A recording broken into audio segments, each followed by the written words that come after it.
Now that we are done in installing Visual Studio Code and you are now more familiar with its interface, let's go and check out some of the definitions of the different elements that you might need to use in the future when you're already building your website.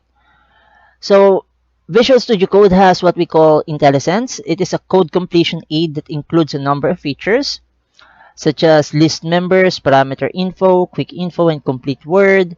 These features helps you to learn more about the code you're using and keeps tracks of the parameters you're typing, and adds calls to properties and methods with only a few keystrokes.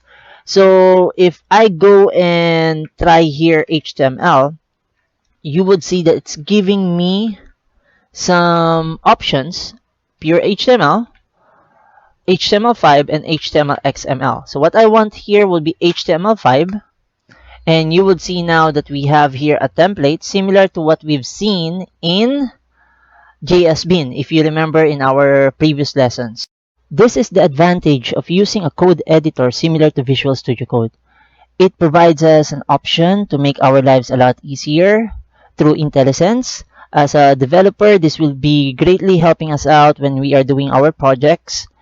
So IntelliSense can also be referred to as code completion, content assist, and even code hinting. So we can see here now that Visual Studio Code generated for us a simple, very basic template for HTML5. And it's here right now. And if I go and try to reveal this in the File Explorer, you would see that it will open up our index.html. And if I try to open it up and then move it to here, we can see that it's still the same text we have seen in the previous lesson. Now, if I press on F12, the developer tools, last time we press on F12, this is going to be part of your common practice of checking out on whether there's an error in your code, or if you want to go and test out some values for the design that you're doing. This will be a very useful tool. So even Google Chrome has a developer tool.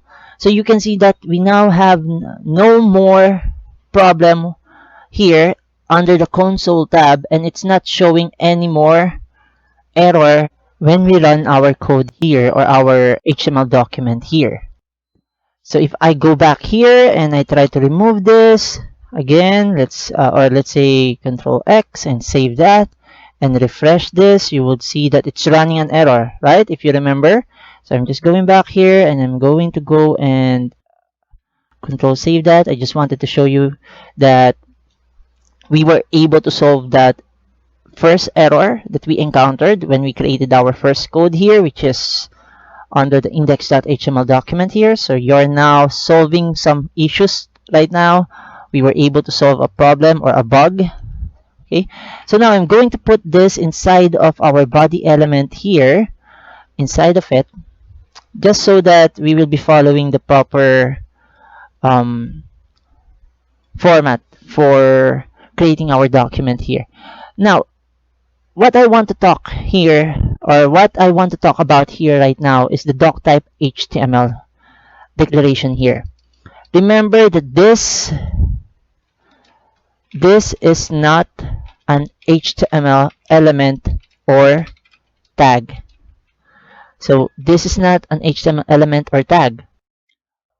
What do I mean by this? When we say Doctype declaration, this is an instruction to the browser about the information regarding what version of HTML should the browser be expecting to run. It actually makes sure that the browsers will make best effort or attempt to follow certain specifications or standards when they try to render our web document. A Doctype declaration gives instructions to the browser on what version of HTML the page is written in, and it helps ensure that the web page is parsed the same way by the different web browsers that are in the market. We have Chrome, we have Firefox, we also have here Opera. So those are the different web browsers. Internet Explorer. So again, it is not a tag, it is not an element, but an information standard telling the browser what version of document you would want it to run.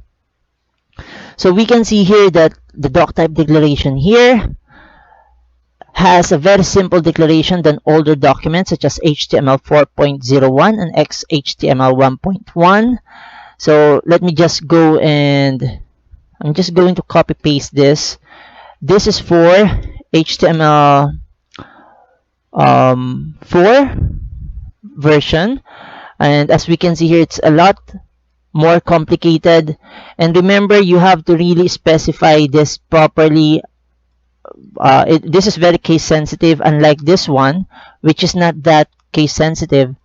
In HTML4, you will need to follow this declaration accordingly so that the browser will be able to understand that you are using the HTML 4.01 declaration or version of HTML.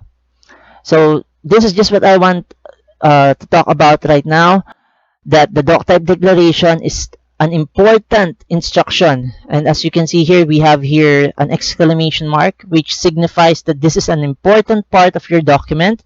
So it's important that you always declare what version of HTML you would want to use so that it will be able to follow specifications based from how the browser will understand your instructions to it on what version of HTML you will be using.